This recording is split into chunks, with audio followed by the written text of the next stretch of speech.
ભાજપની સરકારને મારી ખરેખર એક નમ્ર વિનંતી છે કે સાહેબ તમે જે હવે અત્યારે દરેક જગ્યાએ જે ભ્રષ્ટાચાર થાય છે અને જે તમે એને ડામવાનો પ્રયાસ કરી રહ્યા છો ને એ સંપૂર્ણપણે હવે ખરેખર ખોટો છે.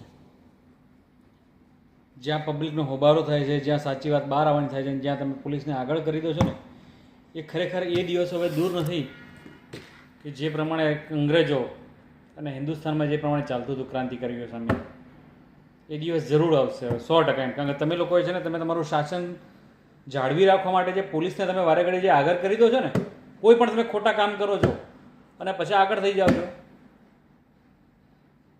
બહુ વસ્તુ ખોટી થઈ જાય આમાં. પબ્લિક જાગી ગઈ છે સાહેબ, એટલે હવે પબ્લિક બધી બહાર આવશે, રોડ ઉપર ઉતરશે. હવે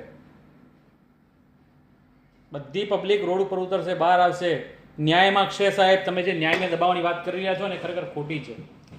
પબ્લિક ન્યાય માગશે. હવે ગામે ગામ હવે છે ને બેલેટ પેપર પર વોટિંગ થશે. હજુ પણ કહું છું ભાજપની સરકારના જેટલા પણ તંત્રીને મંત્રીઓ છે બધાને કહું છું, ખાસ મારી વિનંતી છે કે હવે સત્યની રાહ પર તમે ચાલો. તમારું એક કામ સારું છે, સાંભળો. કોંગ્રેસમાં અને ભાજપમાં તમે જેનાથી જીત્યા છો ને અત્યાર સુધીમાં, એક કામ તમારું સારું છે. એટલે એક કામ સારું છે એ જાળવી રાખવા માટે પબ્લિકે તમને વોટ આપ્યા હતા.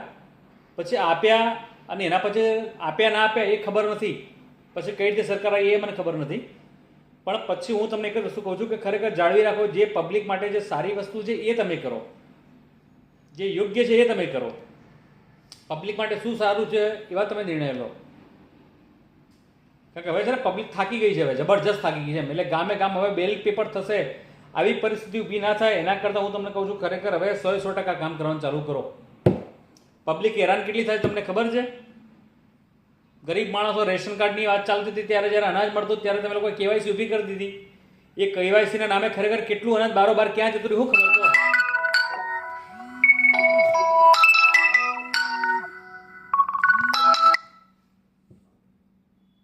પબ્લિક ધક્કા ખાઈ રાખે. હજુરના લોકોના નામ એડ નથી થતા અંદર.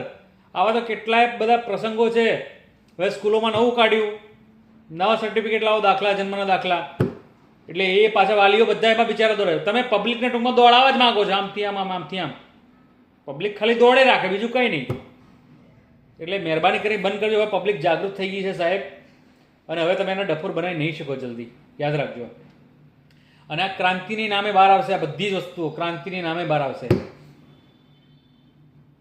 એટલે હું તો મારા મિત્રોને પણ ખરેખર નમ્ર વિનંતી કરું છું કે હવે પબ્લિક જાગો. સરકાર કોઈ પણ કાયદો કાઢે છે એનો વિરોધ કરો. કે આ કાયદો નહીં ચાલે, આપણા માટે સારો હોય તો કાઢો, બાકી વિરોધ કરી દો. નહીં ચાલવું હવે આ બધી વસ્તુ.